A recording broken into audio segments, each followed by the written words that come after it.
funny thing happens when a chaplain walks into a waiting room.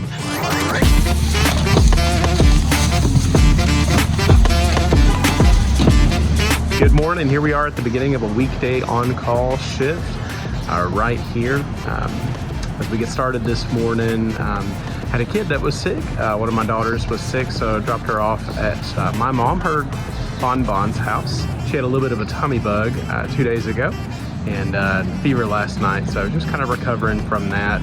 So grateful for my mom to be able to take care of her. But here we go, beginning a weekday on-call shift as a chaplain resident at this level 1 trauma hospital.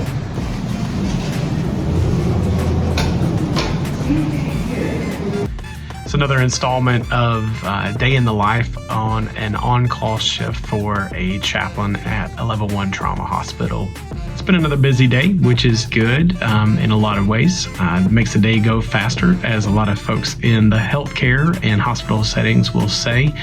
It's when you're not busy that things get a little bit boring and take a little bit longer than you wanted. Makes the shifts go longer when there's not as much happening. But things definitely go a lot faster when you've got a lot of things going on. So today, really haven't had a whole lot of consults on our electronic medical record, but we have had quite a few pages and quite a few phone calls. And here we are, kind of mid-afternoon as I'm taking a break, and already got my steps in for the day. Already got that notification a little bit ago. So it's been a pretty busy day. Lots of walking. Definitely made my rounds in my 6 units as kind of checked in. As I went to one of the ICUs that I respond to, a cardiac ICU. Actually, we have several here at the hospital. Checked in first thing this morning, and there was a patient that had coded overnight, and I was following up on that. And as I was checking in with the nurse, she let me know that there were actually a number of other patients in that particular ICU that may need some follow-up, some of their families as well. She told me about a patient in a particular bed that may need some extra support, and then another patient in another bed that would need some extra support for their family in particular, who were down in the waiting room and hadn't been able to come back because the patient had actually been in a procedure all morning. So after our morning report, where we gathered as chaplains to share a devotion and pray for the day, which we do first thing every morning. After that morning report, checked back in and went to the ICU waiting room and found this family. And a funny thing happens when a chaplain walks into a waiting room, almost always. As they see my badge and it says chaplain, there's quite a bit of anxiety that goes on. And so I initially just go ahead and say the thing that everybody's thinking, and I introduce myself and say, hey, my name's Bobby. I'm a chaplain here at the hospital. I don't really have any news right now. Nothing really is going on. I just wanted to come by and meet you. So I go ahead and say the hard thing to start with, just to kind of bring down some of that anxiety.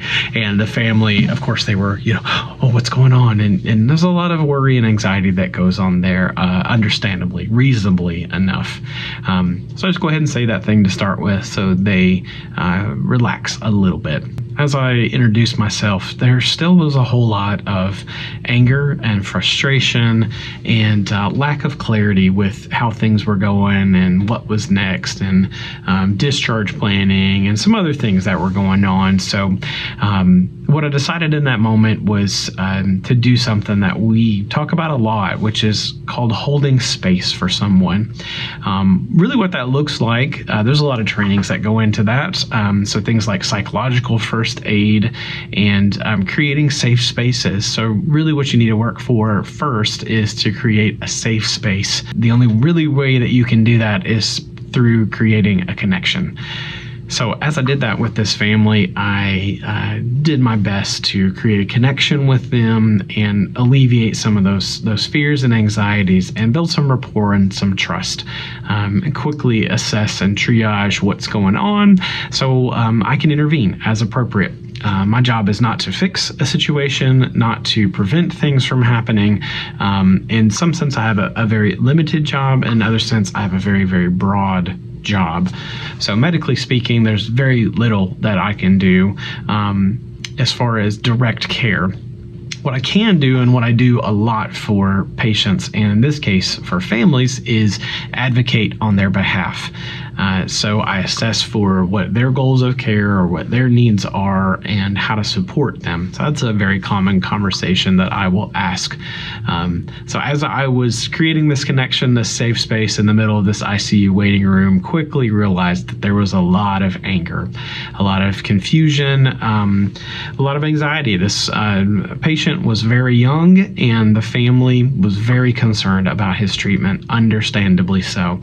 He was in an ICU, critical care. Without sharing any details, you know what that's like and what that means. So my job is to support them, to come alongside them, to encourage them, to advocate, to interface, liaison in the care team. And I'm one of the few people that isn't bound to a particular unit because I don't have that direct patient care.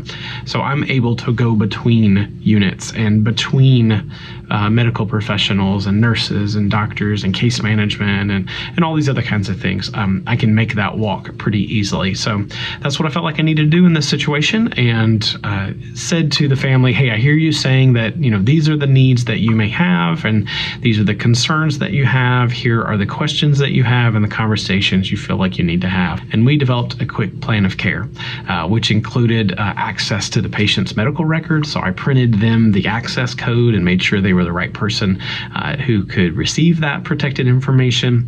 And then also had a conversation with case management, the unit manager, and the patient's nurse, as well as the doctor and other members of the care team. Came back, talked to the family multiple times throughout the course of a couple hours, and helped them get to the unit where they got some information and they got an update, and encouraged other folks to have direct conversations and communications with this family. They said very clearly what it was that they wanted, what it was that they needed, and my job in that was to communicate that very clearly to the other healthcare professionals involved, and I got to do that. It's not always that things go great. It's not always, roses and daisies and beautiful things that happen.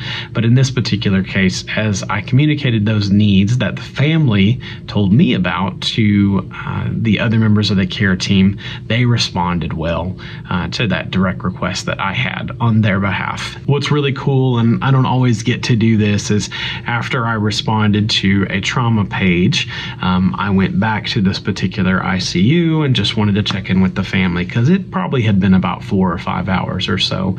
And turns out I walked in at the perfect time, and I got to do something that I don't always get to do, which was celebrate. I got to celebrate with the family because they had gotten really good news. The thing that they wanted to happen, as far as the patient's care was concerned, happened. And they were jubilant. They were excited. They were also scurrying around trying to figure out what was next, as the patient was going to be transferred to another hospital for a very specialized, specific kind of care. But I happened to walk in at the right moment. That's another one of those beautiful serendipity moments that I talked about the last times. I felt God urging me to go back and just kind of check up on them. And as I did, I walked in and they were smiling and giving everybody hugs. And the nurse manager stopped me and she said, do you know the news? And I was like, no. What news? She shared with me, and it was a beautiful moment where this patient's family hugged me and just thanked everyone involved. And as they were leaving, this patient's mother turned around and looked at me, and she said to me this. She said, "Thanks for being our advocate today."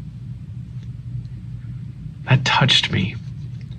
This thing earlier in the day, first thing in the morning, where I had identified this very clear need, this failure of communication and coordination, without blaming anyone, absorbed and felt that emotion, sort of, let that flow through me to be able to take that for them and then support them in that process. And it was a beautiful thing because then I got to take that energy, that emotion, this frustration and anger that they were experiencing, and turn it around into something good, something worthwhile and beautiful, where this patient could get the care that this patient needed. And instead of just absorbing that anger and feeling it for myself, turning it around and using it for something good, talking to the other members of the care team and saying, here's what this family needs. Would you do this?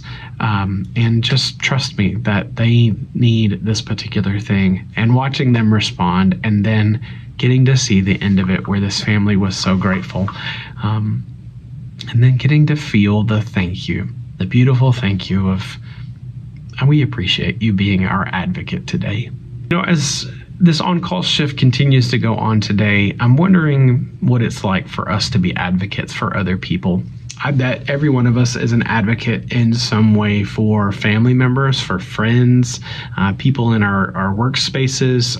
If you're in ministry or caring for others, if you're a teacher, or if you're in the healthcare field, we advocate for people all the time.